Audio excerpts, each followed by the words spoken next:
Hi, I'm Emily Hayes, and I'm 29 years old. On what should have been a perfect Christmas Eve, my fiancé Daniel was looking through my old family photos and saw something that made his blood run cold. He turned to me and whispered a question that would unravel my entire life. Don't you see it? Before I tell you how everything flipped, like and subscribe and drop a comment to let me know where you are watching from. The air in our Seattle home was thick with the scent of pine needles and my mom's gingerbread cookies. Snow dusted the windows, muffling the sounds of the city and wrapping our little living room in a cozy, festive bubble. It was Christmas Eve, my favorite night of the year. For the first time in a long time, everything felt right. My fiancé, Daniel, sat beside me on the couch, his arm wrapped warmly around my shoulders. My parents, for once, weren't bickering over politics or my dad's retirement plan. They were just happy. I leaned my head against Daniel's shoulder, soaking in the quiet peace. This was the life I wanted: the calm, the warmth, the feeling of being completely and utterly safe. I had spent so much of my 20s feeling adrift, but with Daniel, I had finally found an anchor. Oh, let's get out the old albums, my mom, Linda, announced, her voice bright with the forced holiday cheer she always adopted in December. It used to annoy me, but tonight I welcomed it. My dad, from his worn leather armchair, chuckled. Linda, don't you dare! You'll scare the boy away with pictures of Emily's awkward phase. He winked at Daniel. There was a solid 2 years of headgear and pigtails, son. You sure you're ready for that? I've seen her morning hair, Tom. I'm not scared of anything, Daniel replied smoothly, earning a laugh from my dad. Nonsense, my mom said, already pulling a stack of heavy, leather-bound books from the bottom of the bookshelf. Here we are, first family vacation to Disneyland. We spent the next hour lost in the past. The pictures were a parade of forgotten moments. There was my older brother, Mark, with a terrible bowl cut, beaming proudly next to a lopsided sandcastle. There I was at age 5, covered head to toe in mud, crying because a frog had jumped on my shoe. We laughed until our sides hurt at a photo of my dad in tiny 1980s running shorts, a sight so jarring Daniel had to pretend to shield his eyes. Okay, that's enough of that one, my dad grumbled, though a smile played on his lips. My mom turned the page. Oh, look, Emily, your third birthday party. I groaned, the one where Mark pushed my face into the cake. He was just excited, she said dismissively, a familiar excuse. Daniel squeezed my hand, a silent acknowledgement. He knew the stories about Mark, the golden child, and how his actions were always reframed as enthusiasm, while mine were labeled dramatic. Then my mom opened the third album.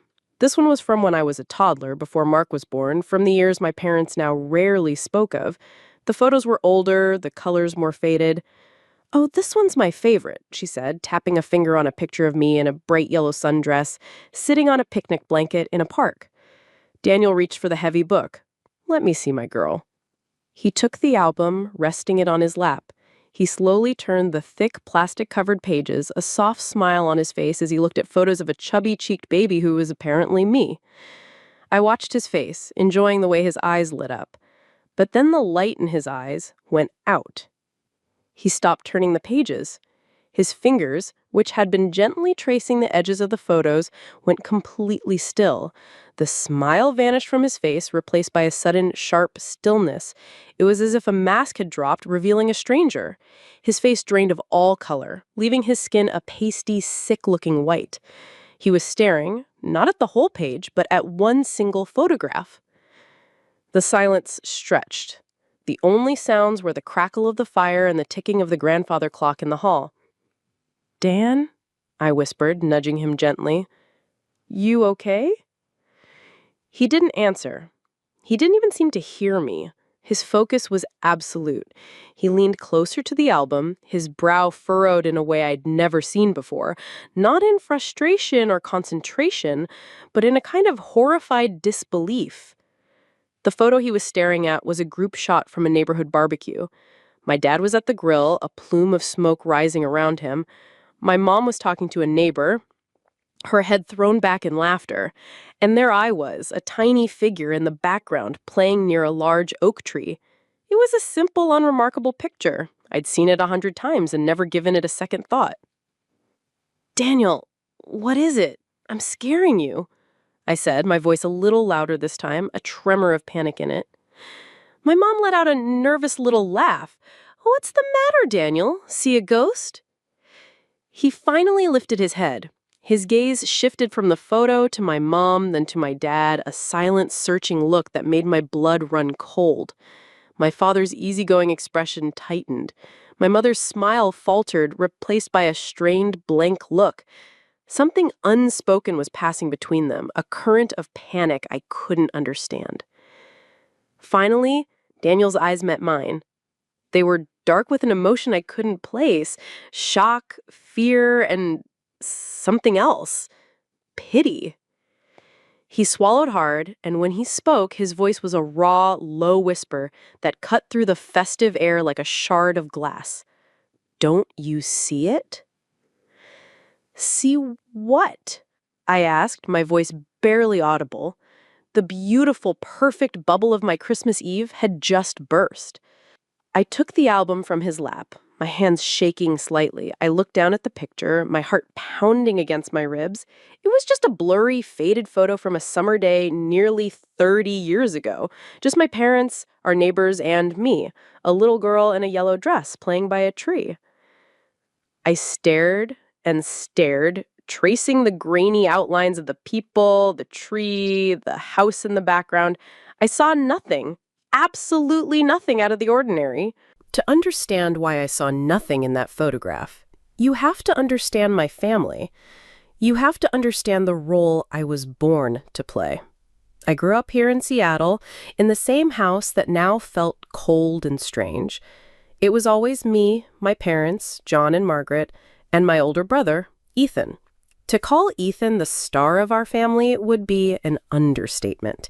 He was the sun, and we were all just planets caught in his orbit, existing only to reflect his light. Ethan was 2 years older, and from the moment he could walk, he was destined for greatness in my parents' eyes. He was the athlete, the golden boy. He had a confidence that filled every room he entered, a charisma that drew people in. Our home was a shrine to his achievements. The mantelpiece wasn't for family photos, it was for Ethan's soccer trophies, each one polished weekly by my mother. The refrigerator wasn't covered in my crayon drawings, but with newspaper clippings detailing the stats from his latest high school football game, the paper yellowing at the edges but never taken down. His old, framed number 7 jersey hung in the hallway like a holy relic. My father, John, a man of few words and even fewer emotions, became a roaring superfan at Ethan's games. He would stand on the sidelines, his voice hoarse from shouting, his face beaming with a pride I never saw directed at me. I think he saw a younger, better version of himself in Ethan, a chance to live out the athletic glories he never had. My mother, Margaret, was the team mom, the booster club president, the organizer of victory parties. For her, Ethan's success was a social currency, proof that she had raised a winner. Their lives revolved around Ethan's schedule, his needs, his triumphs. And me? I was the afterthought. I wasn't a bad kid. I was quiet, I got good grades, I did what I was told. But my achievements were silent.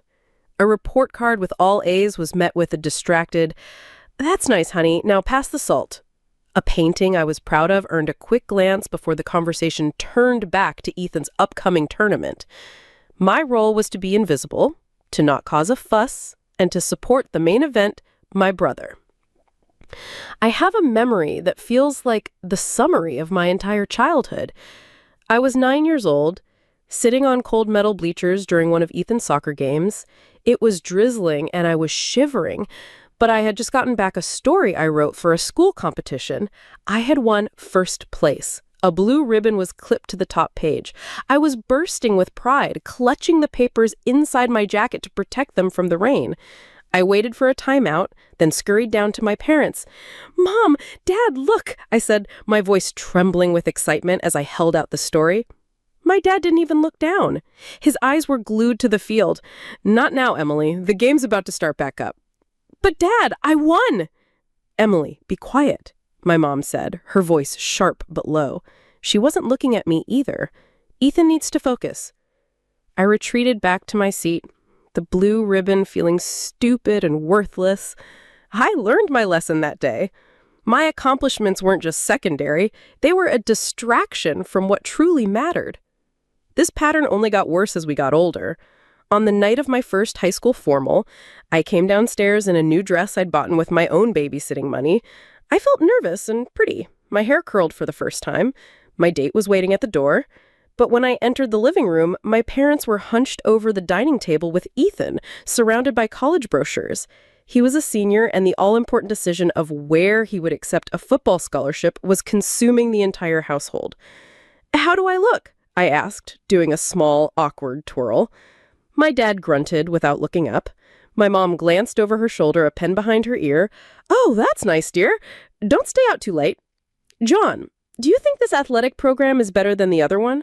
They never even met my date. I walked out the door without a single photo being taken. My brief moment of feeling special already evaporated. 2 years later, when Ethan went to his prom, my mother spent a week helping him find the perfect tuxedo and threw a pre-prom party with half the neighborhood in attendance. By the time I reached adulthood, I had accepted this dynamic. I didn't fight it anymore. I just moved out and built my life for myself. I became a marketing consultant, and I was good at it. I was independent, I paid my own bills, I had carved a space for myself in the world far away from Ethan's shadow. But to my family, I was still just ordinary. I'd call them, excited to share a win. "I landed the Miller account today. It's the biggest one my firm has ever signed," I told my mom once over the phone. Her response was immediate and deflating. "Oh, that's nice, dear. That's great. You'll never guess what Ethan did. He's taking his whole team to a conference in Las Vegas next month, all expenses paid. Can you imagine? His boss says he's a real leader." I had spent my entire life being taught what to ignore. My own needs, my own voice, my own worth. I learned to look at my family and see only what they presented, a happy unit with a shining star at its center. So when Daniel asked me if I saw it, I was looking at that photo the same way I had learned to look at my own life.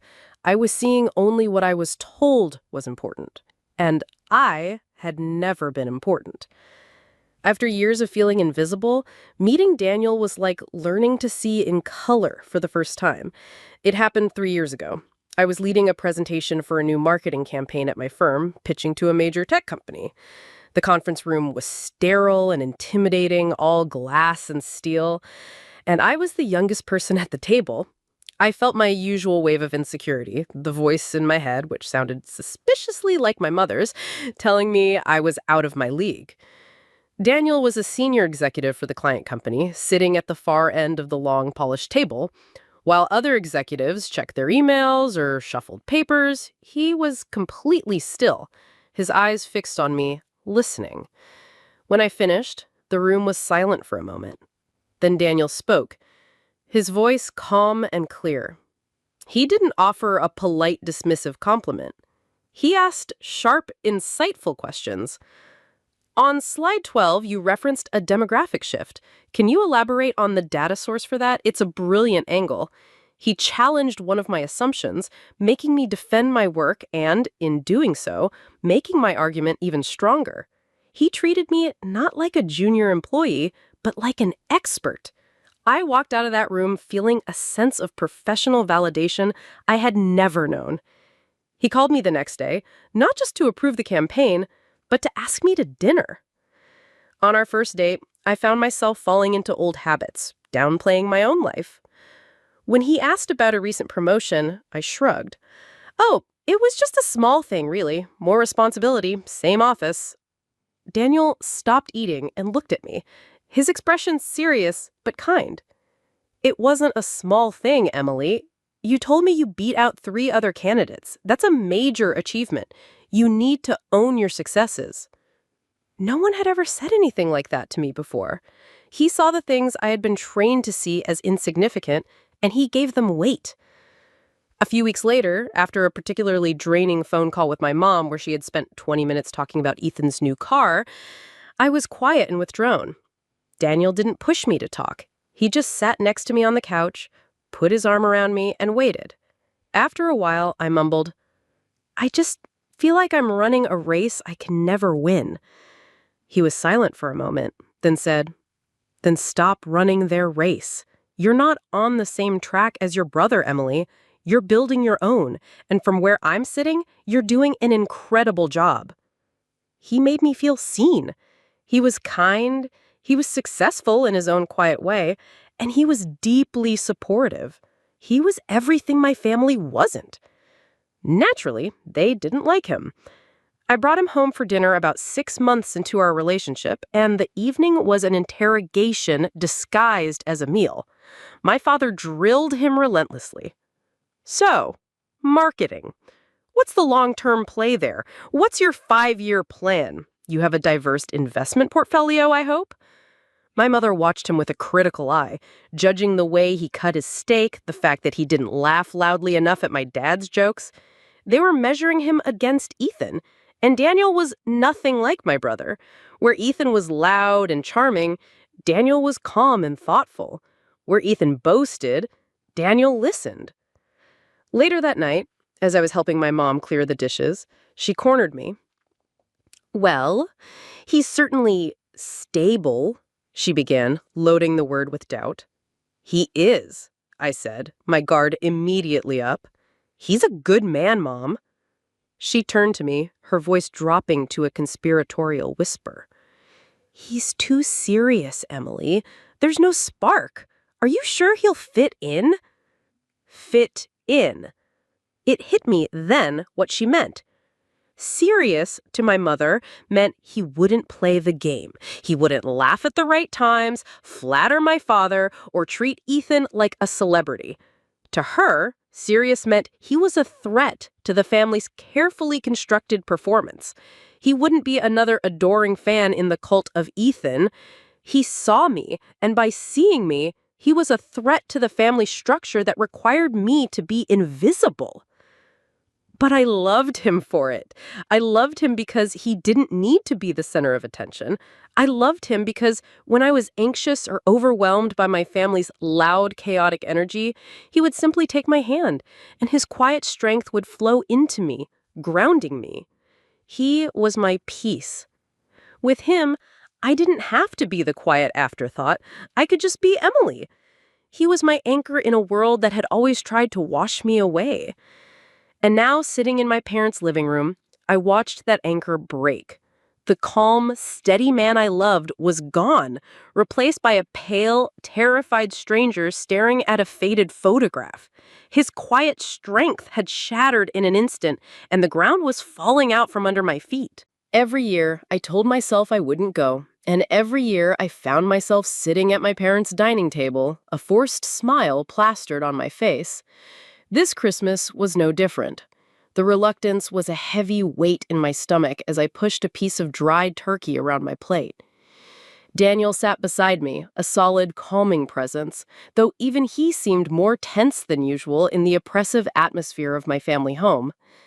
The dinner conversation was a familiar performance. My father, John, held court at the head of the table, telling a long, rambling story about a golf game. The story was, of course, about how impressed his friends were that his son, Ethan, was a successful regional manager. Ethan, sitting opposite me, soaked it all in, adding dramatic embellishments and making everyone laugh on cue. My mother, Margaret, watched him with an adoring gaze, refilling his wine glass before it was even half empty. "And Daniel," my father said, turning his attention suddenly, "Emily tells us your company is downsizing. Risky business tech. You still feeling secure over there?" It wasn't a question of concern. It was a challenge, a way to measure him against Ethan's perceived stability. "I'm doing just fine, John. Thanks for asking," Daniel replied, his voice perfectly even. He reached for my hand under the table, his thumb stroking my knuckles. He knew I hated this. He was my anchor, even here. "Emily, dear, you're awfully quiet," my mother commented, though she didn't wait for an answer. "Ethan, tell your father about the deal you closed last week, the one in Portland." I faded into the background, just as I was supposed to. I became a spectator at my own family dinner. After the meal, we moved to the living room for presents. The ritual was as predictable as the dinner conversation. Ethan was presented with a top-of-the-line espresso machine, something he'd mentioned wanting months ago. He unwrapped it with performative excitement, and my parents beamed as if he'd just won an Oscar.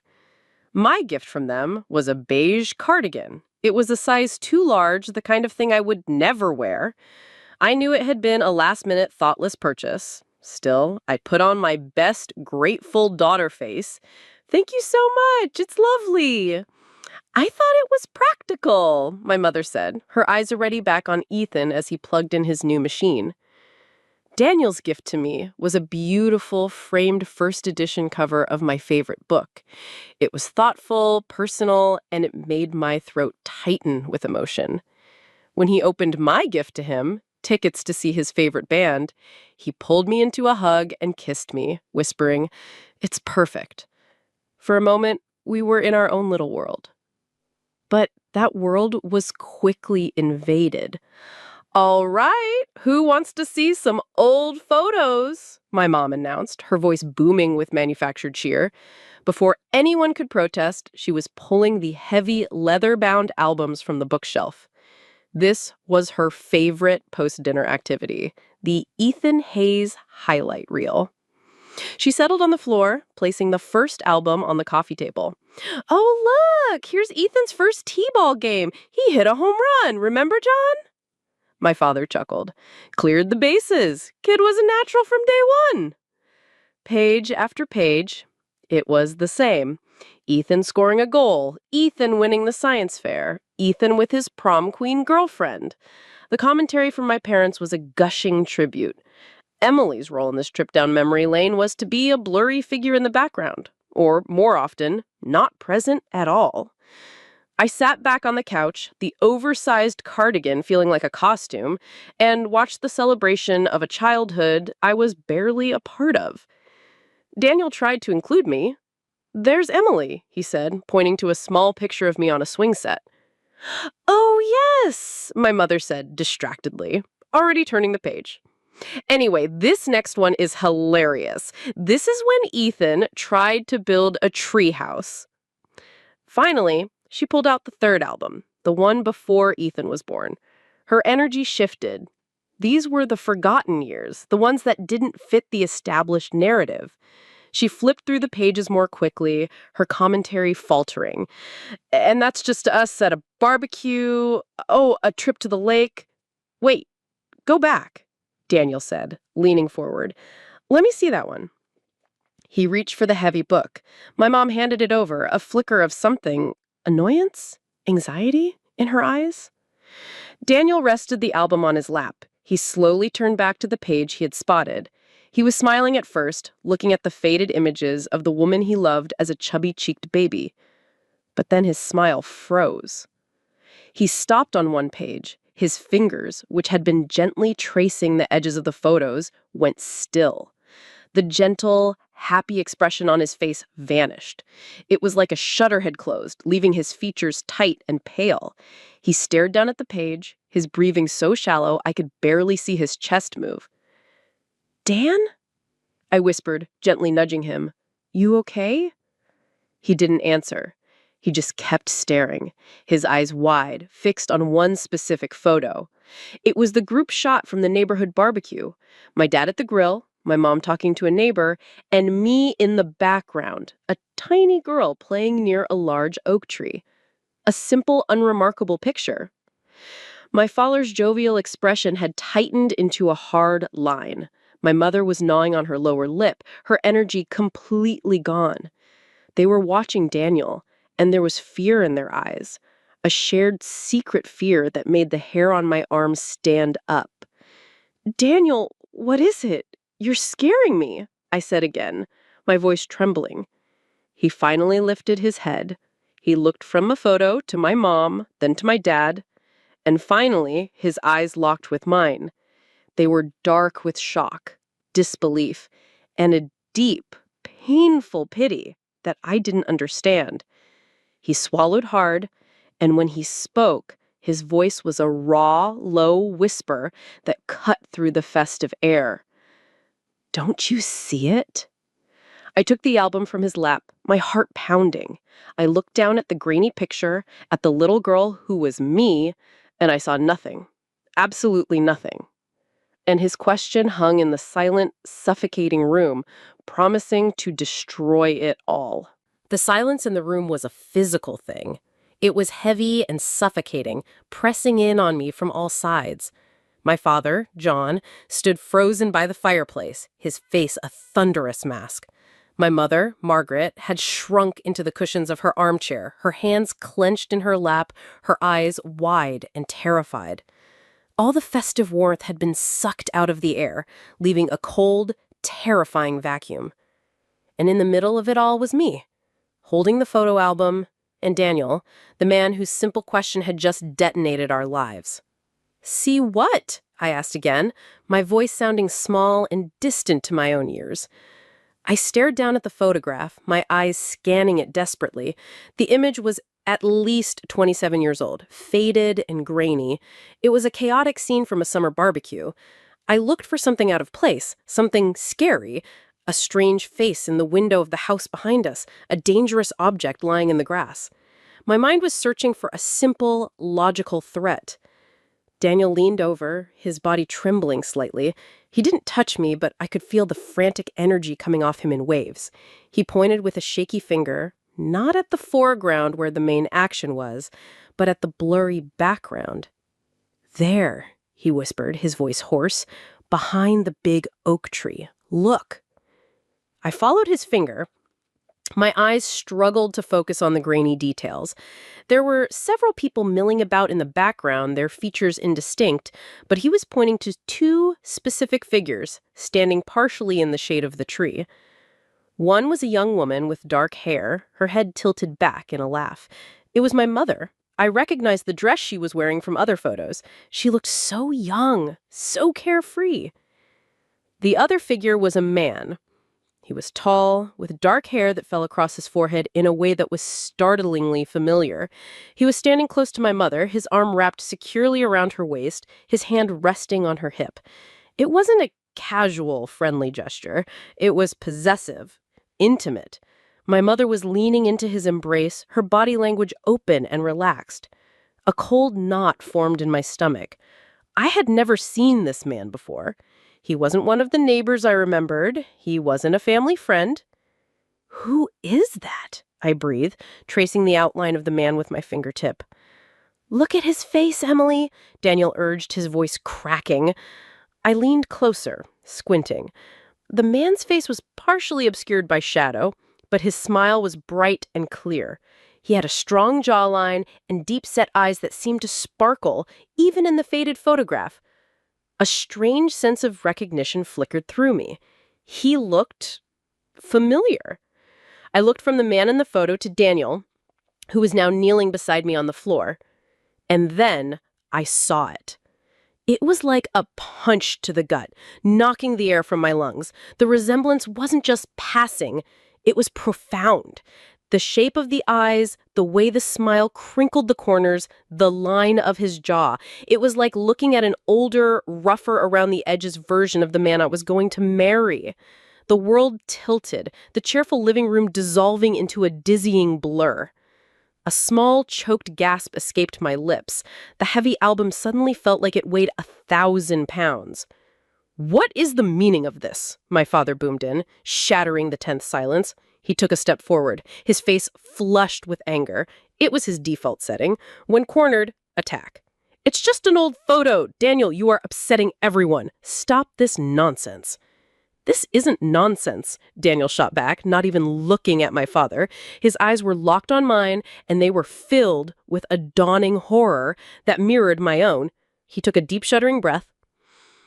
"For years, my family, they never talked about him. He was the secret, the shame." My mother let out a tiny sob, burying her face in her hands. Daniel's gaze dropped back to the photograph. His voice was barely audible, a whisper of disbelief and confirmation. "I knew it. The second I saw him, I knew it. I've seen the one photo my mom keeps hidden in a box. I thought I was going crazy." He looked up at me then, his face a canvas of pain and confusion. The question he had asked me before was no longer a mystery. It was an accusation. It was the beginning of a nightmare.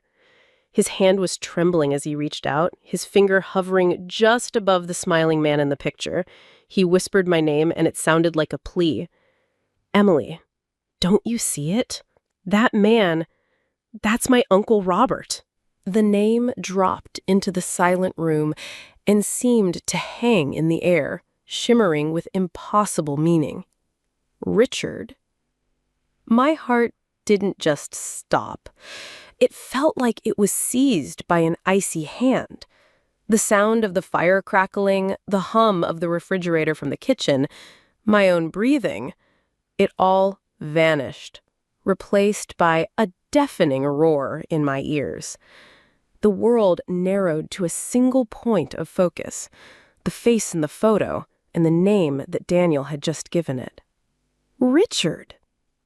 My mind, numb with shock, began to scramble, desperately trying to place the name. It was familiar. I had heard it before. Then, like a flash of lightning, a memory ignited in my brain. It was from 6 months ago. Daniel and I were at his parents' house for dinner.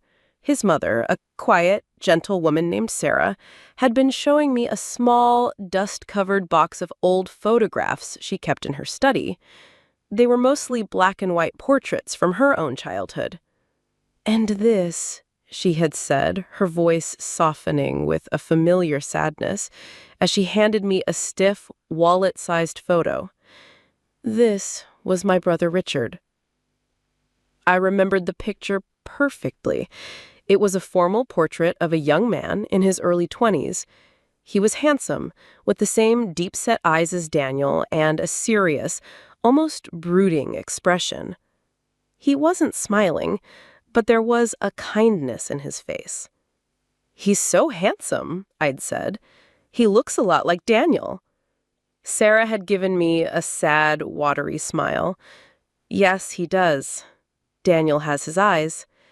She took the photo back, her touch gentle, almost reverent. "Richard died a long time ago, before Daniel was even born. It was a terrible accident." She had offered no more details, and her tone made it clear that the subject was closed.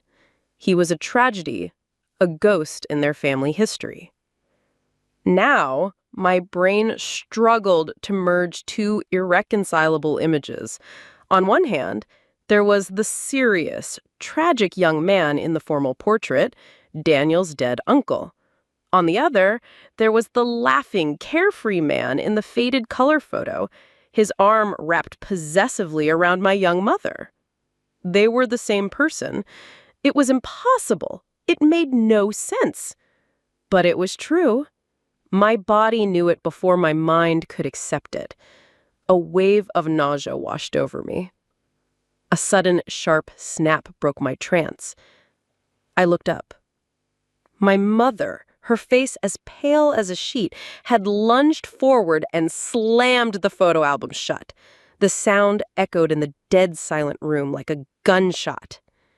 "That's enough," she cried, her voice high-pitched and strained. "I've had enough of this. You're ruining Christmas with these insane accusations." She grabbed the album from the coffee table, clutching it to her chest like a shield. But it was too late. The image was burned into my mind. The room itself seemed to shift around me. The cozy, festive space where we had laughed an hour ago now felt like a cramped, suffocating cage.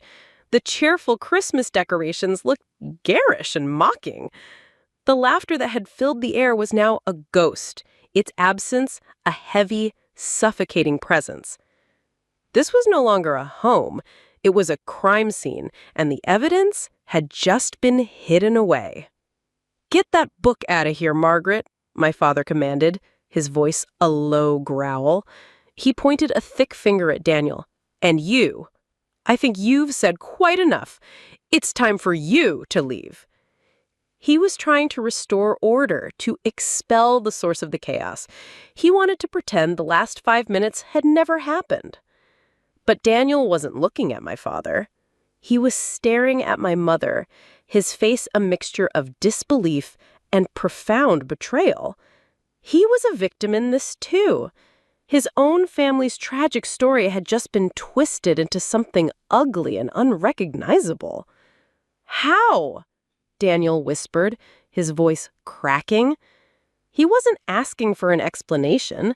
It was a sound of pure, wounded confusion. "My mother told me he died in a car crash. She said he was alone." "How could he have been here? In Seattle? With you?" My mother flinched as if he had struck her. She wouldn't meet his gaze. She wouldn't meet mine. She just stared at the wall, her knuckles white as she gripped the photo album.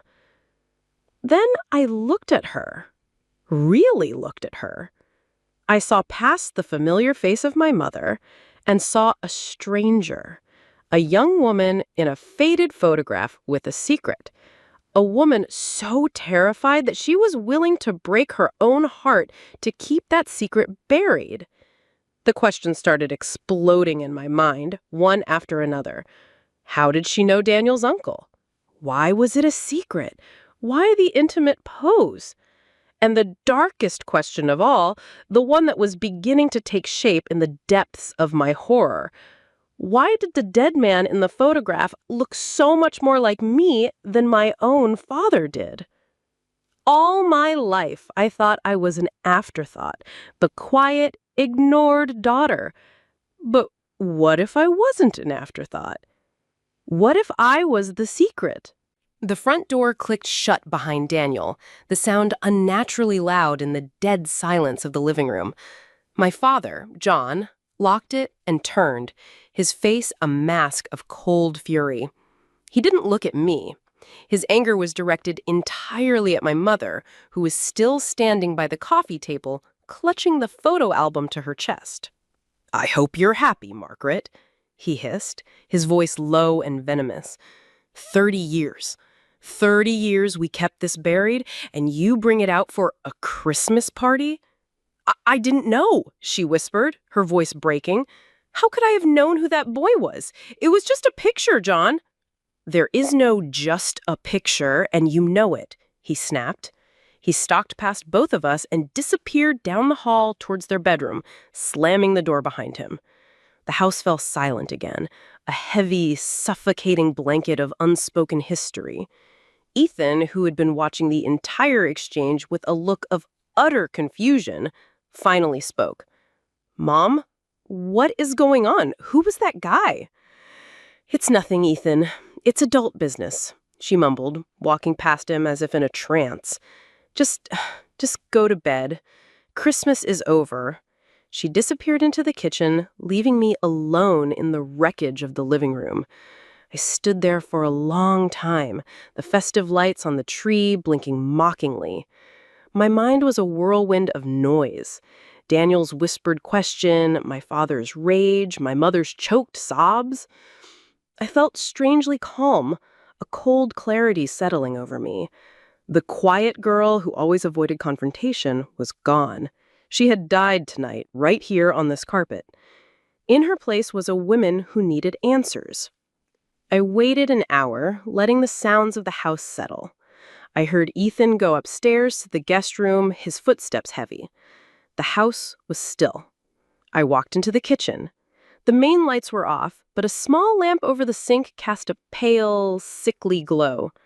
My mother was sitting at the small kitchen table, her back to me, a glass of wine untouched in front of her. The photo album lay on the table beside her, closed. I pulled out the chair opposite her and sat down. The legs scraped loudly against the linoleum floor. She flinched, but didn't turn around. I kept my voice low, steady. I didn't want to fight. I wanted the truth. "Mom." She didn't answer. "I'm going to ask you a question, and I need you to not lie to me." I waited until she finally, reluctantly turned her head to look at me. Her eyes were red-rimmed and exhausted. She looked older than I had ever seen her. "Why was Uncle Richard in our family photos?" I asked quietly. "Using his name, Daniel's name for him was a deliberate choice. It was a signal that I was no longer just her daughter in this conversation. I was connected to the other side of this secret. Her voice, when it came, was a brittle whisper. "I don't know what you're talking about." "Don't," I said, my voice hardening slightly. "Don't do that. Don't pretend you don't know exactly what I am talking about. That man in the picture, Daniel's uncle, Richard. Why was he there?" She looked down at her hands, twisting a napkin into a shredded mess. "It was a long time ago, Emily. It was nothing. He was just a friend from the neighborhood." The lie was so weak, so transparent, it was insulting. "No," I said, leaning forward. The old Emily would have let it go, desperate to keep the peace. But I couldn't.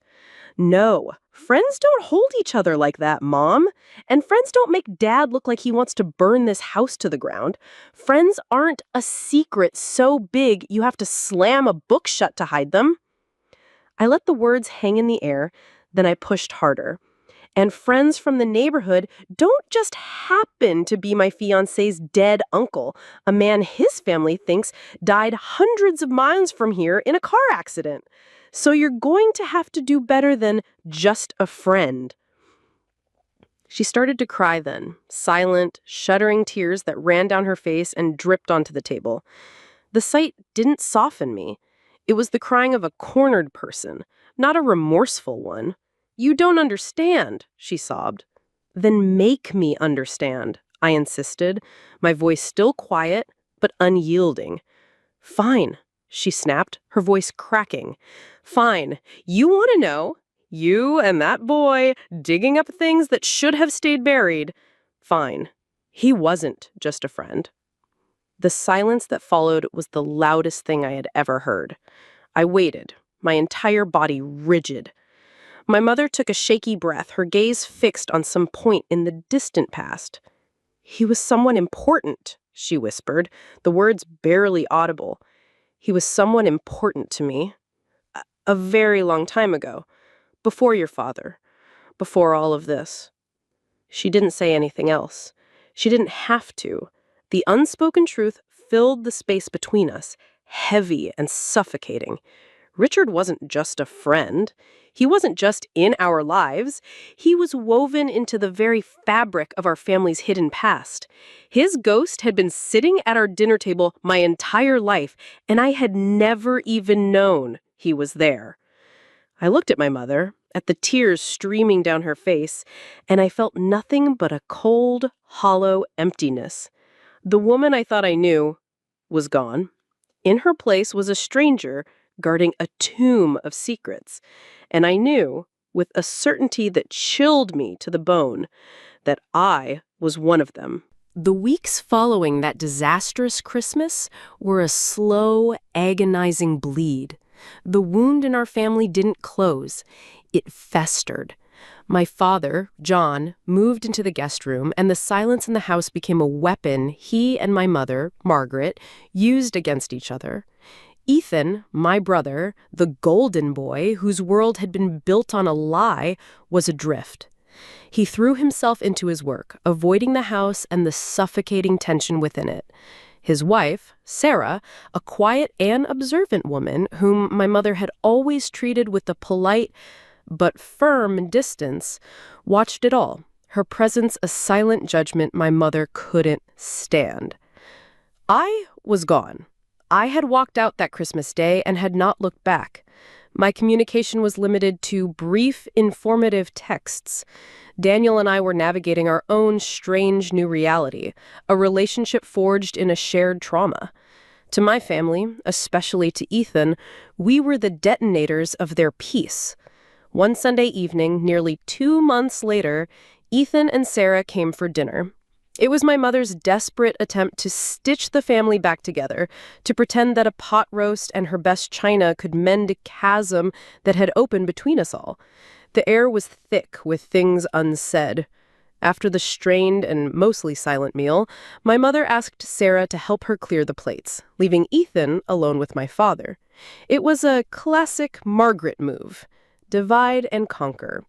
In the kitchen, as the water ran, she didn't speak of recipes or the weather. She got straight to the point. "You're a good girl, Sarah," she began, her voice syrupy sweet. "You have a sensible head on your shoulders. You must see that this situation with Emily has broken my son." Sarah continued to rinse a plate, her movements calm and deliberate. "Ethan is strong. We're all just trying to figure things out." "He needs stability," my mother pressed on, drying a glass that was already dry. "He needs to be surrounded by people who have his best interests at heart. No more distractions, no more drama." She paused, then placed a perfectly manicured hand on Sarah's arm. "I've always worried that you weren't the right fit. You're so quiet. Ethan needs someone more dynamic." The implication hung in the air, sharp and ugly. When Sarah didn't respond, my mother sighed dramatically. "I have deposited a check into your private savings account, $50,000. It should be enough for you to get a first start, somewhere far away from here. You can leave quietly, tell him it's not working out. He'll be devastated, of course, but he'll recover. It's for his own good." Sarah turned off the water. She looked at my mother, her expression unreadable. She said nothing. She simply dried her hands, turned, and walked back into the dining room where Ethan was now standing, looking lost. "Ethan," Sarah said, her voice perfectly calm, "can we go home now?" Ethan, desperate to escape the oppressive atmosphere, nodded immediately. But Margaret followed them out of the kitchen, a triumphant smirk playing on her lips. She believed she had won. She believed Sarah would take the money and run. As they stood by the front door putting on their coats, Ethan finally looked at his wife. He saw the tension in her jaw, the profound hurt in her eyes. He asked, "What did she say to you?" His voice low. Sarah took a deep breath. She looked from Ethan to his mother, who was watching them with hawk-like intensity. "Your mother," Sarah said, her voice clear and unwavering, "offered me $50,000 to leave you." The color drained from Ethan's face.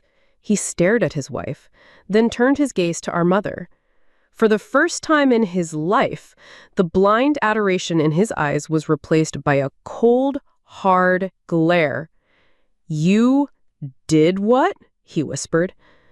"I was protecting you," Margaret insisted, her voice rising. "After what Emily's fiancé did to this family, I won't see you ruined by another outsider." "The only person trying to ruin my life right now is you," he said, his voice dangerously quiet. But Sarah held up a hand. She looked at Ethan. "There's more," she said. "That's not the only reason I want to go home. We need to talk. It's about Daniel." An hour later, in the quiet of their own living room, Sarah laid it all out. She worked as a forensic accountant, a fact my family had always dismissed as boring. For weeks, ever since the truth about my parentage had come out, she had a terrible feeling. On a hunch, she had done some digging into Daniel's professional life and his connections to my father's small investment firm. What she found was a carefully constructed web of deceit. Daniel had used his relationship with me to gain access to client lists and sensitive financial information. He was setting up a shell company to poach my father's biggest clients, using proprietary data to undercut him. It was a quiet, brutal, and completely illegal corporate raid. Daniel wasn't just the bearer of bad news. He was a snake who had used a family tragedy as a smokescreen for his own greed. The next day, Ethan walked back into our parents' house. Sarah was with him, a folder of documents in her hand. He found our mother in the living room, staring out the window.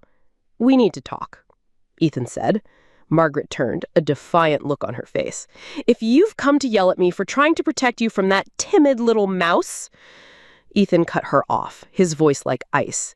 He turned to his mother, and in that moment, he was not her golden boy. He was a man. He was a husband. "You tried to buy my wife out of my life," he said, his words sharp and precise. You tried to get rid of the one person who is actually loyal to this family. While you were busy playing games and trying to control me, Sarah was saving Dad's company. She was saving us from Daniel's fraud. You don't deserve her loyalty, but I do. Margaret stared at him, her mouth slightly agape. All the power she had wielded over him for 30 years, all the strings she had pulled, had just been severed. He was not looking to her for approval. He was not asking for her permission. He was telling him who he was. For the first time, Sarah saw Ethan choose her, openly, without hesitation. He reached for her hand, his fingers lacing through hers, a silent, unbreakable bond. He had finally stepped out of the shadow of the sun and learned to cast his own. He was no longer the family's star. He was Sarah's husband. And in the ruins of their old life, they were finally ready to build a new one. The full confession did not come that night. It came the next morning, on Christmas Day, in the cold, sterile light of a holiday that had been murdered. Daniel was gone, back to his own shocked and confused family, and I was left in the wreckage of mine. The story tumbled out of my mother in a torrent of sobs and decades of shame. She had met Richard the summer before she met my father. He was vibrant, wild, and utterly captivating. They had a whirlwind affair, a secret she kept even after she was engaged to John. She found out she was pregnant a week before her wedding. Terrified and trapped, she confessed to John, who, to avoid the social ruin and family shame, agreed to marry her anyway and raise me as his own. Richard, heartbroken and furious, was told to disappear. The story of his death in a car crash hundreds of miles away was a lie. A convenient fiction his own family was fed so he could vanish without a trace. He had died only a few years ago, alone, in a different state, under a different name. When my mother finished, the room was silent. But it was a prelude to an explosion.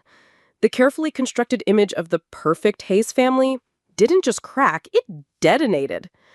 My father, John, was a man betrayed not by the past, but by its revelation. His face was a terrifying shade of purple, a vein throbbing in his temple. 30 years, he roared, his voice shaking the crystal glasses on the shelf. 30 years, I held up my end of the bargain. I gave you a life. I gave that child a name. And you couldn't keep your one promise. You let the poison out. His pain wasn't for me or for the lie we all lived. It was for his own public image, the one that had just been shattered. Ethan, the golden boy, raged. His perfect world had been a lie, his throne built on a foundation of deceit. His anger, surprisingly, was aimed at me. You, he shouted, pointing a trembling finger. This all started when he showed up. He meant Daniel. You brought this into our house. My whole life, my family, it's all a joke because of you. In his mind, I wasn't the victim of the lie. I was the living embodiment of it, the flaw in his otherwise perfect story. And my mother, Margaret, the architect of it all, simply broke. She sat crumpled on the couch, her body racked with shuddering sobs. She tried to speak, to apologize, to explain, but her words were swallowed by the tidal wave of anger from the two men whose adoration she had cultivated her entire life. She was utterly, finally, alone. And me? As I stood in the eye of this hurricane of rage and grief, a strange and unexpected feeling washed over me. It wasn't anger. It wasn't sadness. It was relief. A profound, soul-deep relief that settled in my bones and quieted the frantic beating of my heart. Everything, every last cold shoulder and dismissive comment, every forgotten birthday and overlooked achievement, it all clicked into place. The pieces of my life, which had always felt jagged and mismatched, suddenly formed a complete, coherent picture. My father's coldness wasn't because I was a disappointment. It was because every time he looked at me, he saw the ghost of another man. My mother's constant praise of Ethan wasn't just favoritism. It was a desperate, lifelong act of overcompensation for the daughter she could never fully claim. I wasn't an afterthought. I was a constant, painful reminder of the secret that held their marriage together. My entire childhood hadn't been a failure on my part to be good enough. It had been a performance on theirs, and I was the evidence they were constantly trying to hide in plain sight. The yelling continued, a cacophony of blame and betrayal, but I wasn't a part of it anymore. I was just an observer. I didn't need to scream. I didn't need to cling to the wreckage of this family, begging for apologies they were incapable of giving.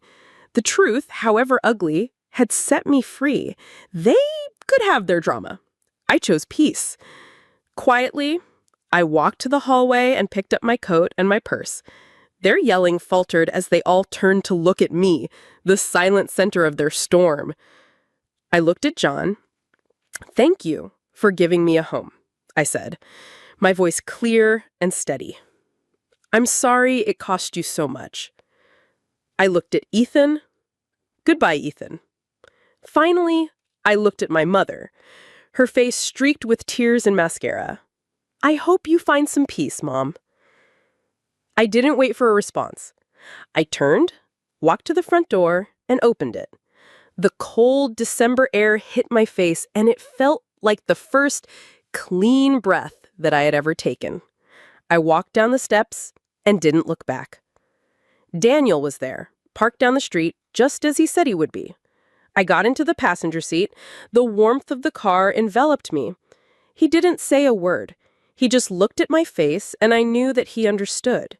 He reached over and took my hand, his fingers lacing through mine. His touch was my new reality. As we drove away, I watched the house that was never truly my home shrink in the rearview mirror until it was gone. We were connected now, Daniel and I, by a story that was more complex and tragic than I could ever have imagined.